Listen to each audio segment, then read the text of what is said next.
볼 하나님의 말씀은 신명기 5장 20절 말씀입니다. 신명기 50장 20절 말씀을 오늘은 함께 읽도록 하겠습니다. 9번째 계명입니다. 신명기 5장 20절 함께 봉독하겠습니다. 내 이웃에 대하여 거짓 증거하지 말지니라. 아멘. 네, 오늘은 이 거짓 증거하지 말라는 이 계명을 가지고 하나님의 말씀을 증거하도록 하겠습니다.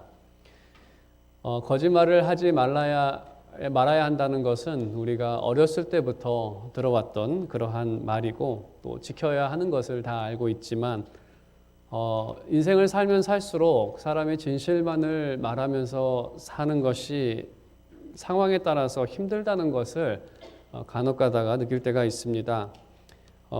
설교 예화로 이러한 그 이야기를 들은 적이 있습니다. 전에 소개해 드린 것 같기도 하는데 한 출장을 갔던 그 한 아내가 그 남편에게 안부를 묻기 위해서 전화를 했다고 합니다. 그래서 집은 잘 돌아가고 있는지 그것을 물으면서 고양이는 잘 있는지 물었다고 합니다. 근데 남편이 고양이 죽었다고 그냥 아내한테 그렇게 아무렇지도 않게 얘기를 했을 때 아내가 화를 내면서 아니 내 마음이 슬플지 알면서 마음에 준비할 좀 시간을 주지 그런 식으로 고양이가 죽었다라고 얘기를 하면 어떡하느냐. 내가 집에 가려면 아직 3일 후에 갈 텐데 그냥 안 보인다고 얘기하고 또 전화하면 지붕 위에 올라갔나 보네라고 얘기를 하고 또 이제 집에 도착하기 바로 전에 그게 차 사고가 나서 이러한 일이 있었더라고 좀 마음의 준비를 할 수 있도록 좀 얘기를 한 다음에 진실을 얘기를 하지 왜 그냥 얘기를 했느냐라고 막 뭐라고 했다고 합니다. 그런 다음에 어머니는 잘 지내냐고 물었을 때 그 남편이 어머니가 지붕에 올라간 것 같다고 그렇게 얘기를 했다고 합니다. 이 이야기가 이야기하고 있는 것처럼 모든 상황에서 우리가 진실을 얘기하는 것은 알고 있고 또 거짓말을 하면 안 되는 것도 알고 있지만 이 계명을 지키기 위해서 때로는 지혜가 필요하다는 것을 우리가 알 수가 있습니다. 그래서 오늘은 이 계명을 순종할 때에 과연 어떠한 원리와 또 그 원리가 어떻게 적용되는지에 대해서 우리가 두 가지 원리를 먼저 살펴보고 그 다음에 이것을 그 어떤 거짓이라고 여겨지는 것에 함께 적용을 해보도록 하겠습니다. 먼저 이 계명을 순종할 때 필요한 두 가지 원리 중에 첫 번째는 이 계명에서 먼저 하나님의 성품에 대한 생각을 먼저 해야 합니다. 모든 율법을 통해서 하나님의 어떠한 성품들이 소개되어지고 있습니다. 9번째 율법을 통해서 나타난 하나님의 성품은 바로 진실 되신 하나님이라는 것입니다. 하나님은 진실 되시다. 하나님이 하시는 말씀에는 거짓이 없다는 것입니다. 그래서 하나님이 진실되기 때문에 너희들도 거짓 증거하지 말라라는 그러한 말씀입니다. 하나님께서 진실하다는 것은 바로 그곳에서 이 율법을 갖게 된 율법의 말씀을 듣고 있었던 이스라엘에게는 너무나도 해당되고 경험했던 그러한 내용입니다. 하나님께서 아브라함에게 약속을 하십니다. 자신의 말씀을 주십니다. 내가 너의 자녀들에게 이 땅을 주겠다라고 말씀하십니다. 그리고 그 말씀은 그들 앞에서 이제 진실이 되었습니다. 정말 하나님께서는 그들을 구원하셨고 40년 광야 생활을 통해서 그들을 보존하셨고 이제 가나안 땅을 눈앞에 두고 있습니다. 하나님의 성품은 진실하시고 거짓말하지 않으십니다. 하지만 하나님의 이 진실된 성품은 무엇보다도 예수 그리스도를 통해 그 구원을 통해 완전하게 나타났습니다. 하나님께서는 구원을 약속하셨습니다. 내가 너희를 구원하겠다. 그 약속의 말씀이 진실되기 위해서는 바로 그들의 죄의 문제를 해결해야 하고 이 약속을 성취하기 위해서는 하나님께서 큰 대가를 치러야 했지만 하나님께서는 그 대가를 치르시고 하나님의 말씀을 진실되게 하셨습니다. 정말 하나님께서는 하신 말씀에 대해서 그 하나도 거짓이 없고 다 진실하며 모든 것이 그 말씀대로 성취되고 완성된다는 것을 우리는 확신할 수 있습니다. 우리는 그 하나님의 사역을 통해서 우리는 하나님의 자녀로 거듭이 났습니다. 그것이 우리가 구원의 결과입니다. 하나님의 자녀로 거듭이 났다는 것은 바로 하나님의 거룩한 성품이 우리 가운데 있다는 것입니다. 바로 성령을 받은 자들에게는 그 진리의 영이 그들 가운데 있고, 그래서 그들은 하나님의 거룩하신 성품을 따라서 살아갈 수 있는 능력이 그들 가운데 있습니다. 그래서 예수님께서는 우리에게 말씀하시는 것은 너희 아버지가 온전하심 같이 너희도 온전하라. 너희 아버지가 그렇게 진실하신 것 같이 너희도 진실하라. 거짓말하지 말라라는 그러한 말씀입니다. 그렇습니다. 과거에는 우리가 예수 그리스도 믿기 전에는, 그리스도의 영이 우리 가운데 있기 전에는, 하나님의 자녀가 되기 전에는 우리는 진실한 성품의 자녀가 아니라 거짓의 자녀였습니다. 요한복음 8장 44절의 말씀에 따르면 예수님께서 하신 말씀입니다. 예수님께서 이렇게 말씀하십니다. 너희는 너희 아비 마귀에게서 났으니 너희 아비의 욕심대로 너희도 행하고자 하느니라. 그는 처음부터 살인자요 진리가 그 속에 없으므로 진리에 서지 못하고 거짓을 말할 때마다 제 것으로 말하나니 이는 그가 거짓말쟁이요 거짓의 아비가 되었음이라. 그는 거짓말쟁이고 또 거짓말하는 사람들의 아비가 되었다는 것입니다. 우리가 하나님의 자녀가 되기 전에는 바로 이 거짓말의 대마왕이라고 할 수 있는 그 마귀의 자녀였습니다. 성경에서도 마귀가 한 첫 번째 한마디, 창세기 3장 1절에 그 말씀도 바로 거짓말입니다. 3장 1절에 이렇게 얘기를 합니다. 이르되 하나님이 참으로 너희에게 동산 모든 나무의 열매를 먹지 말라 하시더냐. 거짓말이죠. 하나님께서는 모든 나무의 열매를 먹으라고 하시고 하나만 먹지 말라고 하셨습니다. 그러니까는 몇백만 개의 열매가 있는데 몇백만 개의 열매 중에서 하나 빼놓고 나머지는 다 먹으라고 하셨습니다. 하지만 마귀는 그것을 돌려서 얘기하는 것은 정말 하나님이 다 알면서 하는 얘기입니다. 하나도 먹지 말라고 하느냐, 모든 열매를 먹지 말라고 하느냐. 이 말의 의도는 많은 것을 주시는 하나님의 그 선하심 하나님이 아니라 네가 생각하는 그 하나님은 나쁜 하나님, 인색한 하나님, 아무것도 안 주는 하나님, 모든 것을 다 못하게 하는 하나님, 그러한 하나님이라는 인식을 심어주기 위해서 이러한 거짓말을 했습니다. 마귀는 처음부터 거짓말쟁이요, 끝까지 거짓말쟁이입니다. 근데 우리는 전에는 마귀의 자녀였습니다. 하지만 지금은 하나님의 자녀가 되었습니다. 전에는 거짓의 자녀였지만 지금은 진리의 자녀가 되었습니다. 그래서 우리는 옛 모습을 따라 살 것이 아니라 새로운 모습을 따라 살아야 합니다. 전에는 마귀의 자녀여서 거짓 밖에는 우리 안에 거하지 않았지만 우리의 영적인 상황도 거짓말을 할 수밖에 없었던 그러한 상황이었습니다. 우리가 율법을 통해서 우리의 이 영적인 상태를 지적했습니다. 우리는 살인자고, 우리는 간음하는 자이고, 우리는 다 도둑이었습니다. 과거의 우리의 모습은 그러한 모습이었죠. 세상은 여전히 그러한 모습입니다. 그렇기 때문에 거짓말을 만들 수밖에 없고, 그것을 믿을 수밖에 없고, 그것을 말할 수밖에 없었습니다. 하나님이 없다라고 얘기를 하고, 하나님의 심판 같은 것은 없을 거라고 얘기를 할 수밖에 없었고, 그리고 이 세상에는 나보다 못한 사람이 너무나 수두룩하게 많기 때문에 나는 그러한 심판을 당하지 않을 것이다라는 그러한 거짓 가운데 살아갈 수밖에 없었던 상황이었습니다. 인간의 본질은 거짓말의 자녀들이고, 그리고 그 상황도 이 진리를 대면할 수 없는 그러한 상황에서 누군가 거짓말을 말해주면 그것을 믿을 수밖에 없었고, 그것을 따를 수밖에 없었고, 그것을 인정할 수밖에 없었던. 하지만 복음이 우리에게 주는 것은, 복음은 바로 죄인을 부르시고, 그러한 죄인들을 부르시고, 그러한 죄인들을 죄를 사하시고 거룩하게 하시고 그들을 자녀 삼아 주셨다는 것이 바로 복음의 내용입니다. 그것이 바로 이 크리스마스 때 예수님께서 우리 가운데 오신 이유이기도 합니다. 죄와 사망에서 우리를 구원하시기 위해. 그렇기 때문에 죄가 없다라고 얘기하는 것은 거짓말쟁이입니다. 그것은 예수 그리스도의 오심을 부인하는 것이고 십자가를 무의미하게 만드는 것입니다. 우리가 죄가 있었기 때문에 그리스도께서 십자가에 달리신 것입니다. 그렇기 때문에 믿는 자들은, 죄사함을 받은 자들은 진실된 모습으로 살아갈 수 있습니다.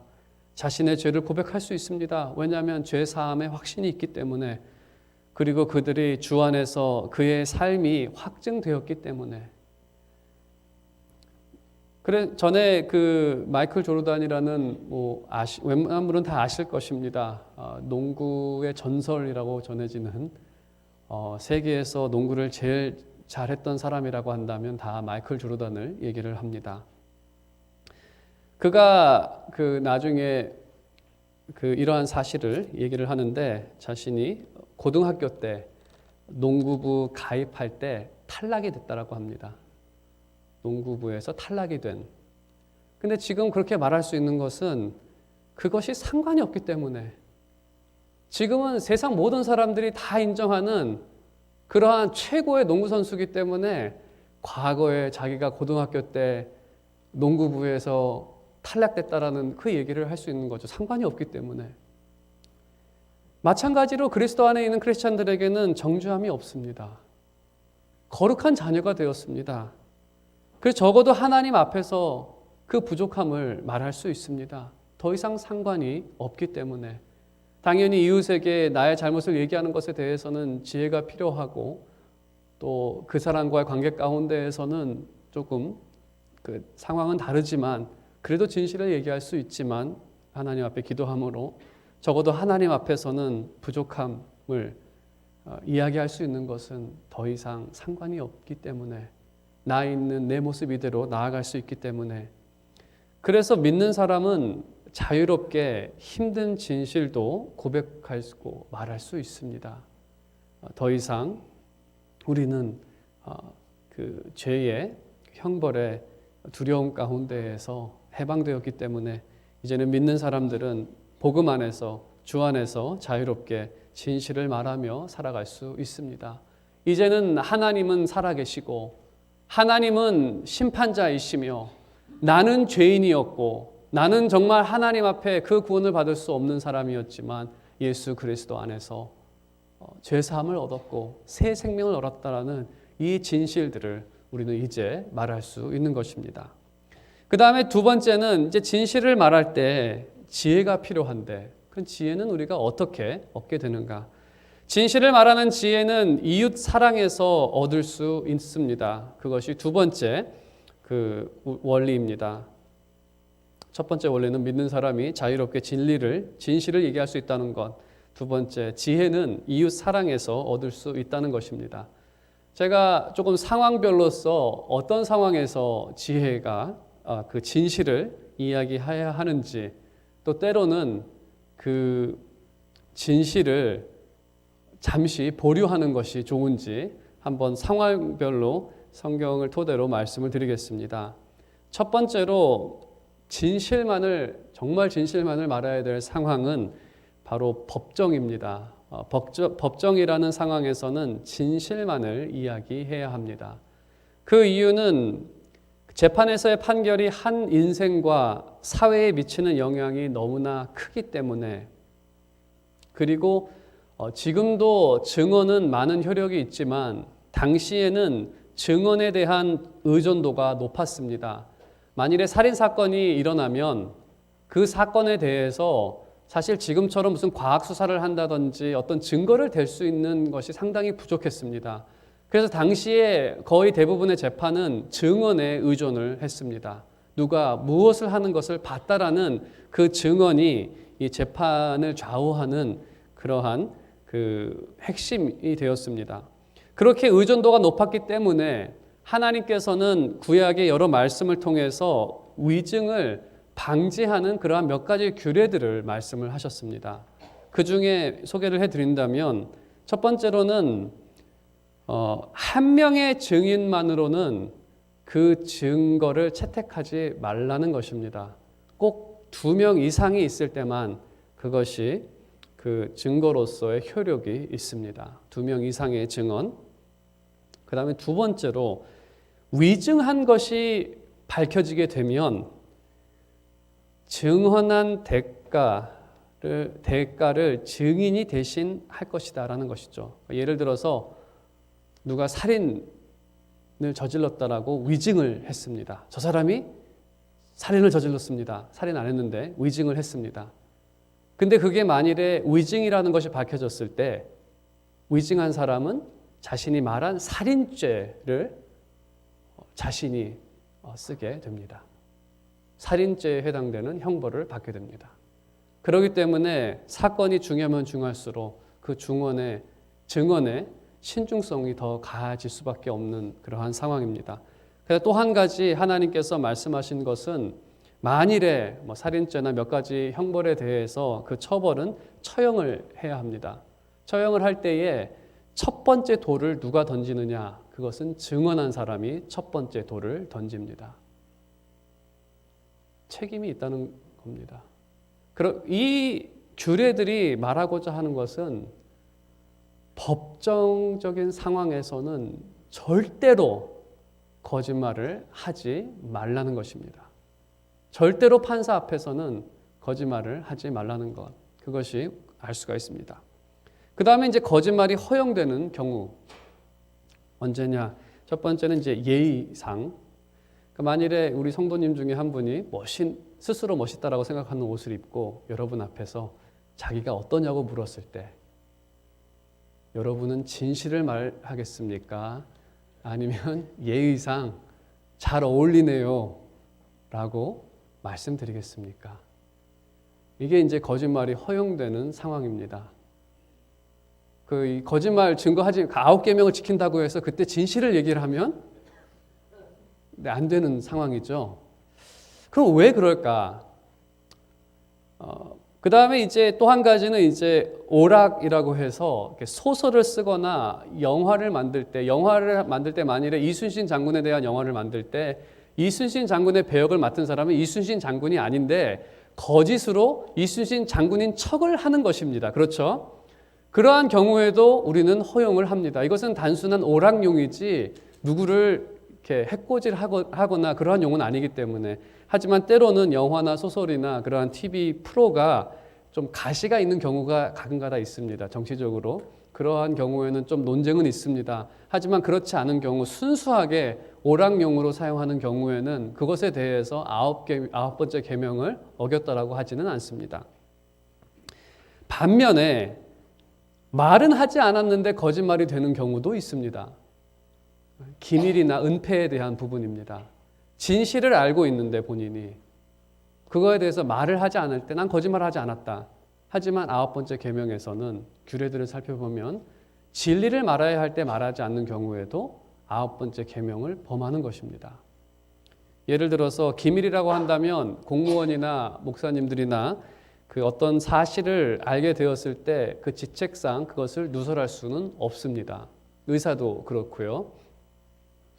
하지만 어떤 경우, 특히 생명이 달린 문제가 달린 경우, 만일에 목사나 신부가 어떤 아이가 집에서 이렇게 폭행을 당하고 학대를 당한다는 얘기를 들었을 때 그 목숨을 위해서 그 목숨을 소중히 여기기 때문에 그것을 이제 이야기를 해야 합니다.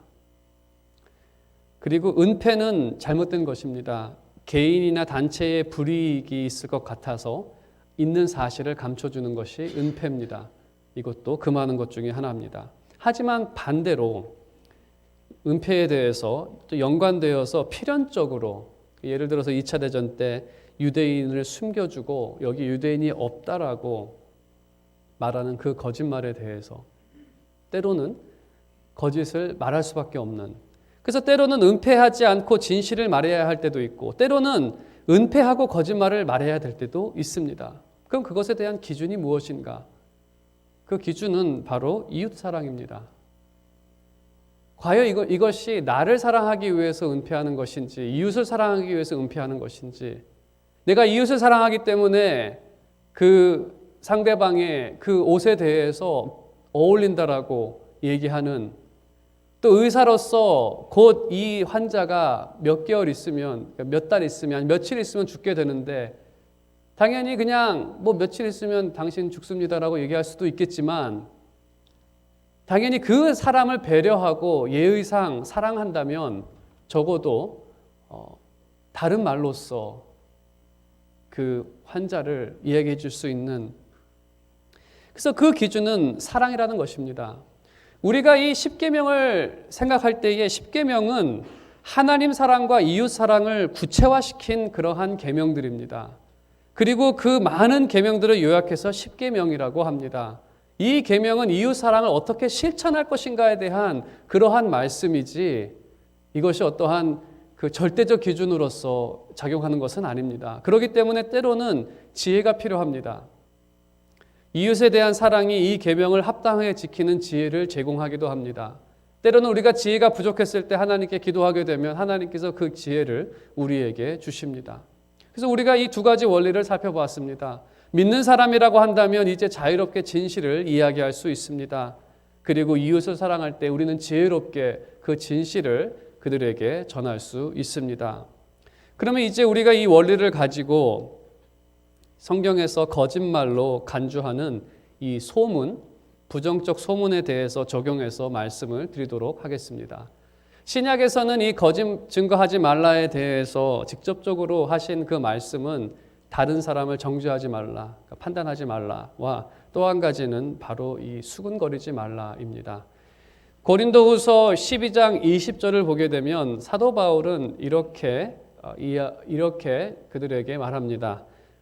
내가 갈 때에 너희를 내가 원하는 것과 같이 보지 못하고 또 내가 너희에게 너희가 원하지 않는 것과 같이 보일까 두려워하며 또 다툼과 시기와 분냄과 당 짓는 것과 비방과 수군거림과 거만함과 혼란이 있을까 두려워하고 사도 바울이 원하는 것은 그들 가운데 하나됨이 있고 서로 세워줌이 있고 존중함이 있는 것을 보기를 원하는데 혹이나 내가 이러한 원하는 모습을 보지 못하고 원하지 않는 모습을 볼까 두려워한다라고 그렇게 편지를 보냅니다. 여기서 수군거림 그리고 이 비방에 대해서 이것은 이제 9번째 계명인 거짓말로 간주되는 왜냐하면 살이 붙여지면 그것이 결국은 거짓말이 되기 때문에 그렇습니다. 그리고 이것은 공동체를 어렵게 하기 때문에 우리가 조금 더 이 부분에 대해서는 깊게 생각해 보겠습니다. 그럼 소문이 무엇인가? 소문은 자신이 본 일, 자신이 들은 이야기를 토대로 좀 비어 있는 부분, 채워야 할 부분을 채워가면서 만들어내는 이야기를 뜻합니다. 분명히 어떤 근거 한두 가지는 있습니다. 몇 가지는. 예를 들어서 말씀을 드리면 어떤 다른 교회에 이러한 어떤 성도가 이러한 것을 목격했습니다. 한 그 교회 장로님이 술집에서 나오는 것을 보게 됩니다. 목격한 거죠. 그리고 또 어떤 다른 성도를 만났는데 그 성도가 전해주는 말이 몇 주 전에 자기도 그 같은 장로님이 그 같은 술집에서 나오는 것을 봤다. 그러면 이제 들은 얘기가 있고 본 게 있습니다. 그러면 이제 채워지지 않는 부분은 그러면 그 술집 안에서 무엇을 했을까? 혹시 나올 때 얼굴이 빨가지 않았느냐도 한번 서로 물어보고 확인도 해보고 그럼 술을 마셨을 거다. 그러면 이제 온갖 상상을 합니다. 그 안에서 이루어졌던 일들을. 술을 마셨을 거고 뭐를 했을 거고 아무튼 이야기가 계속 이렇게 만들어지고 커지죠. 그게 이제 소문입니다. 본 것, 나온 것 그런 것이 거짓말은 아니지만 채워지면서 이게 정말 거짓말이 되어지는 거죠. 사실 사람들이 이걸 가장 즐기는 것 중에 하나가 바로 이겁니다. 두세 사람이 커피숍에 모여서 한 사람을 놓고서 계속해서 어떤 결론들을 만들어내죠. 맞아, 그럴 거야. 나는 전에 이런 얘기도 들었다고 또 하나 더 붙이고 또 만들어내고 붙이고 채워지고 붙여지고 커져서 계속 이렇게 그게 이제 소문이라고 얘기를 하죠. 시간 가는 줄 모릅니다. 드라마 얘기를 하면서도 뭐 그 인물과 저 인물 막 얘기하고 이 얘기하고 아마 이렇게 될 거라 저런 의도를 갖고 있을 거다. 막 채워지지 않는 부분들을 계속 얘기를 하면서 마치 이것이 진실인 것처럼 얘기를 하죠. 누가 이러한 이야기를 했습니다. 장거리 여행을 재미있게 하는 방법은 한 사람의 대상을 놓고 열심히 씹으면 된다라고 그렇게 이야기를 합니다. 그러면 5시간이건 6시간이건 10시간이건 시간 갈 줄 모른다고 하는 장거리 여행을 즐겁게 하는 방법이라고 해서 어떤 분이 이야기해 준 그러한 말입니다. 이것이 바로 소문입니다. 소문과 연관된 단어는 속단입니다. 빨리 판단한다는 것이죠. 충분한 정보가 없는 상태에서 판단을 합니다. 그리고 대부분 거의 모든 소문은 부정적입니다. 왜 부정적일까? 그것은 사람은 이웃에 대한 최악의 기대를 갖고 있습니다. 우리 윗집에 있는 사람이 이러이러한 것을 보고서 최악의 기대를 가지고 그 이야기를 써냅니다. 우리는 저 사람에 대해서 최악의 기대를 가지고 이야기를 써내갑니다. 이 사람이 저랬을 거다. 한두 가지를 가지고 여러 가지 이야기들을 만들어냅니다. 왜냐하면 세상에 있는 사람들은 이웃에 대한 최악의 기대를 갖고 있기 때문에 그렇습니다. 세상은 교회에 대해서도 최악의 기대를 갖고 있습니다. 그래서 교회에서 일어나는 한두 가지 일을 가지고 마치 모든 것이 그런 것처럼 최악의 기대를 가지고 있습니다. 또한 연관되는 단어는 비방입니다. 이것은 들은 이야기가 아니라 상대방의 말을 가져다가 그 사람의 의도에 맞게 해석하는 것이 아니라 내 의도에 맞게, 내가 만들어내는 이야기에 맞게 해석하는 것을 바로 비방이라고 말합니다. 저 사람이 저런 이야기를 했다. 정말 그 사람이 그 얘기를 했는데 그런 의도로 한 이야기는 아닌데, 예를 들어서 말씀을 드리면 제가 여러분에게 오늘 주일 아침 교회에 나와 예배하신 여러분들은 참 하나님의 축복을 받은 사람입니다라고 말을 하면 비방의 의도를 갖고 계신 분들은 오늘 교회 참석하신 안 한 분들을 찾아가서 오늘 김 목사가 당신 저주받았다라고 얘기하더라. 당신이 안 온 것을 미리 알고 그 사람을 타겟으로 삼아서 그 사람만 저주받았다는 것을 얘기하려고 그렇게 돌려서 얘기를 했다. 그거 제가 한 말은 맞기는 맞죠. 여기 계신 모든 분들이 축복을 받았다. 그게 바로 비방입니다. 이 부정적인 소문, 속단, 이 비방, 이것은 모두 이웃의 명예를 실추하고자 하는 목적을 가지고 있습니다. 저 사람이 안 되길 바라는, 그것은 이웃을 사랑하는 것이 아니라 미워하는 것입니다. 왜냐하면 사랑은 상대방의 최고를 기대합니다.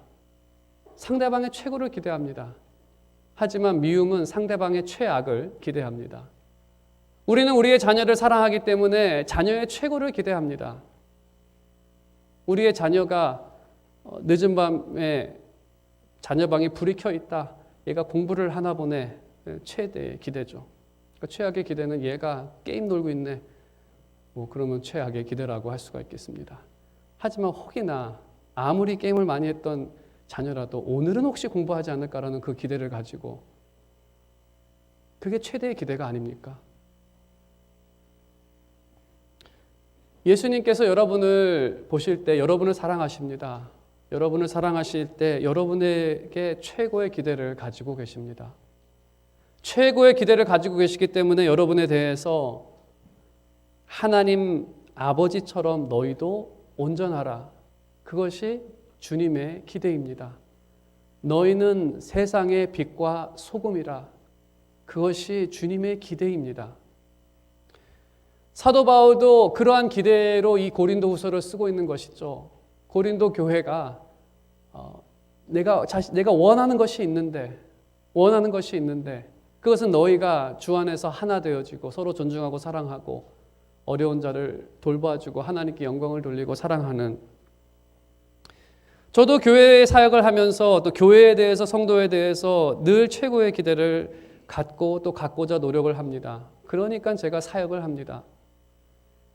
제가 아무리 말씀을 열심히 해석하고 준비해서 전해도 성도들이 바뀌지 않는다라고 기대한다면 제가 왜 사역을 하겠습니까? 그래도 이 말씀을 통해서 성령의 역사하심을 통해서 여러분이 변함을 받고 빛과 소금으로 변화되어지고 조금이라도 그리스도의 제자로서 그 모습을 닮아가는 그 기대가 있기 때문에 오늘도 그 기대를 가지고 이 설교를 전하고 이 사역을 하는, 바로 주님이 그러한 마음으로 여러분을 대하시고, 그렇기 때문에 저는 여러분이 완전해지는 그날을 소망하고 있습니다. 그 빛의 모습으로 나타날 그날을. 때로는 기대와 다른 경우들도 나타납니다. 하지만 그렇다고 해서 비방을 하는 것이 아니라 더 기도를 하게 되는 겁니다. 그 영혼이 주님을 더 닮게 해달라는. 그래서 전에도 말씀을 드렸지만 누가 저한테 와서 어떤 성도에 대해서 얘기하는 거 상당히 싫어합니다. 부정적 소문내는 거 정말 싫어합니다. 정말 한 대 때려 주고 싶습니다. 한번 생각해 보십시오. 여러분의 자녀가 아무리 못난 자녀라도 딴 사람이 그 자녀에 대해서 헌담하거나 무슨 말을 하면 정말 여러분도 그 사람 한 대 줘 박아주고 싶습니다. 그렇지 않습니까? 그것은 바로 기대가 있기 때문에.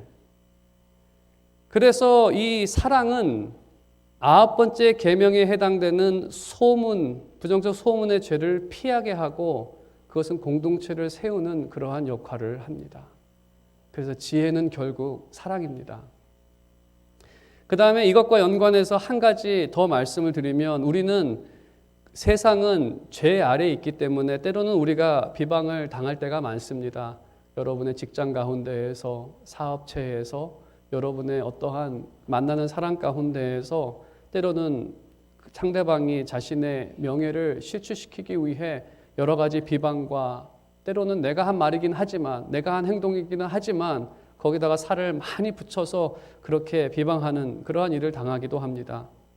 당연히 세상적인 방법이라고 한다면 같이 비방하면 됩니다. 그 사람에 대해서 지는 뭐가 잘났다고 그런 말 할 자격이라도 되냐고 하면서 몇 가지, 수십 가지 얘기를 해놓을 수도 있습니다. 하지만 믿는 사람은 악을 악으로 갚지 않고 이러한 상황을 믿음으로 이겨냅니다. 믿음으로 이겨낸다는 것은 우리는 인내할 수 있는데, 믿음이라는 것은 바로 하나님의 살아계심과 전지하심을 믿는 믿음이 포함하고 있습니다. 믿음은 하나님께서 이 모든 말들을 다 듣고 계시고, 아무리 비방하는 사람들이 어떤 숨은 곳에 모여서 나에 대해서 비방을 할지라도 그 이야기도 다 하나님은 듣고 계시고 보고 계시고 알고 계시고, 또 그러한 것에 대한 이 아파하는 나의 마음까지도 하나님께서 알고 있다는 것을 믿는 것이 바로 믿음입니다. 하나님은 살아계시고 전지하시고 전능하시고 모든 것을 알고 계시고 사람의 의도와 그 마음속 깊은 곳에 있는 모든 것까지도 알고 계시는 분이 바로 하나님이십니다. 그것을 우리가 믿지 않습니까? 그 믿음이 이러한 상황도, 죄를 지는 그러한 유혹의 상황도 이길 수 있다는 것입니다. 창세기 41장 45절을 보게 되면 요셉의 이름을 이렇게 부릅니다. 요셉이 이제 바로의 총리가 되면서 그 요셉의 이름을 이렇게 부릅니다. 그가 요셉의 이름을 사브낫 바네아라고 하고, 사브낫 바네아라는 이름을 요셉에게 붙여집니다. 사브낫 바네아라는 그 이름의 뜻은 하나님은 살아계시고 보고 계시다라는 의미입니다. 하나님은 살아계시고 보고 계시다. 내가 너 요셉을 봤더니 정말 하나님은 살아계시고 보고 계시다. 이 말은 그의 삶의 모든 그 일들을 통해서 나타난 요셉의 모습을 요약한 단어입니다. 요셉은 보디발의 집에서 그 보디발의 아내가 성적으로 요셉을 유혹할 때에 요셉은 하나님은 살아계시고 보고 계신다 라는 그 신앙에 따라서 하나님은 지금도 우리를 보고 계시기 때문에 그 간음을 피합니다. 그가 그 아내의 거짓말로 감옥에 가게 되었을 때 해도 그의 신앙은 변하지 않았습니다. 그의 신앙은 여전히 하나님은 여전히 살아계시고 지금 이 상황도 보고 계신다. 그가 감옥에서 이제 내가 바로의 앞에 가서 당신의 이야기를 얘기해 주겠다라고 하는 약속을 했지만 그 약속이 진실되지 않게 돌아왔을 때 그 억울함이 여전히 더해졌을 때 해도 하나님은 살아계시고 보고 계시고 내 억울함도 알고 계신다라는 거죠. 요셉이 자신의 그 신앙 고백, 하나님은 살아계신 하나님이요 모든 것을 아시는 하나님이요 전능의 하나님이라는 것을 고백한 것은 그가 말로써 고백한 것이 아니라 그의 삶을 통해서 고백을 했습니다. 보여줬습니다. 그래서 그의 삶을 봤을 때에는 정말 저 사람에게는 하나님은 살아계시고 하나님은 전지하신 분이시구나. 우리가 그 찬양 기억하실지 모르겠지만 마지막 찬양이 우리가 찬양으로 하나님을 고백하는 게 아니라 우리의 삶으로 고백하게 해달라고 우리가 찬양을 했는데 우리가 삶으로 하나님을 찬양하는 방법은 우리의 믿음을 우리가 말로 무엇을 했다 내가 이렇다 저렇다 아름다운 찬양이 아니라 정말 비방을 받는 상황 가운데에서도 하나님을 믿음으로써 이 계명을 지켜 그 믿음을 증명할 때에 그것이 바로 참된 신앙 고백이고 그것이 믿는 자가 많은 사람들 앞에서 보여야 할 그러한 신앙의 모습입니다. 오늘 말씀의 결론을 맺도록 하겠습니다.